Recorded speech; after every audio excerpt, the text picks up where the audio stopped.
The following is a presentation of William Patterson University Television, WPTV. Ladies and gentle nerds, who keeps writing? Tonight, we are geeking out on the new Power Rangers movie. We try out our new segment on the show called It's on the Tip of Our Tongues, and my trip to the famous Jay and Silent Bob's secret stash, Snoogans. I'm Dave Dawson, and this is Press Start.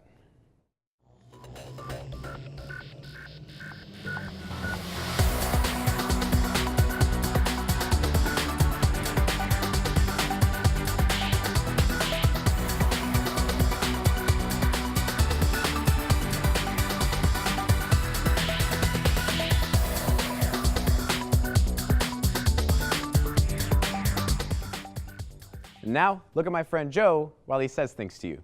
Joe?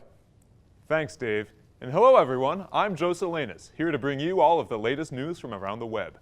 This week, Ridley Scott has announced he is willing to make 4 more Alien movies if Alien Covenant is a success. In an interview with Fandango, Scott was asked about his plans after Covenant, to which the director replied, "There will be another one before we kind of literally and logically, clockwise, back into the rear back head of the original Alien."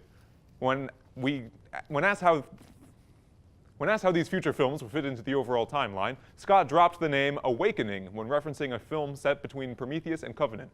Scott would then go on to say, if this is successful, and then the next one, then there will definitely be 3 more. Alien Covenant is set to release in theaters May 19th, 2017. And there has also been speculation that Ridley Scott's grammatically reversed riddles could be tied to his relation to the Cheshire Cat and Yoda. Right you are, Dave. Right as I.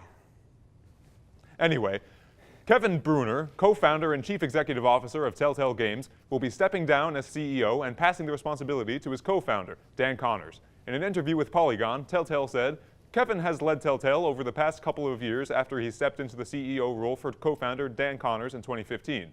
With Kevin departing, Telltale is fortunate to have Dan here to step back seamlessly into the CEO role." Bruner later confirmed he will remain on the board of directors for Telltale. That's rough, man. Now some poor soul is going to have to change the routing number for that CEO check. It's like he's rich and has problems. It's crazy. Moving on, Nintendo has begun to double the production of the Nintendo Switch to meet the increasing demand. The initial shipments of the Switch have sold out, with the company selling an estimated 1.5 million Switches in the first month. According to the Wall Street Journal, assemblers who are contracted by Nintendo will be responsible for constructing 16 million Switches. This number was at 8 million before the boom of the Switch. This is big news for the company, as the ever-increasing demand for the Switch will cause developers to create more games for the console. From what we can tell, it's a great time to be a Nintendo fan. Joe, it's always a great time to be a Nintendo fan. And finally, Mass Effect Andromeda's facial animations that have become a new wave of memes and GIFs over the last week will not be getting addressed in the Day 1 patch. This was confirmed during a round of Twitter questions when a Twitter user asked BioWare's Ian Fraser if the animations would be fixed. He replied with, "At Day 1, no, that ship has sailed." We'll have more patches later on, but exactly what goes into them is still in discussion. Hopefully, all of these issues can be fixed so we can just enjoy the game. Just so we can enjoy the game?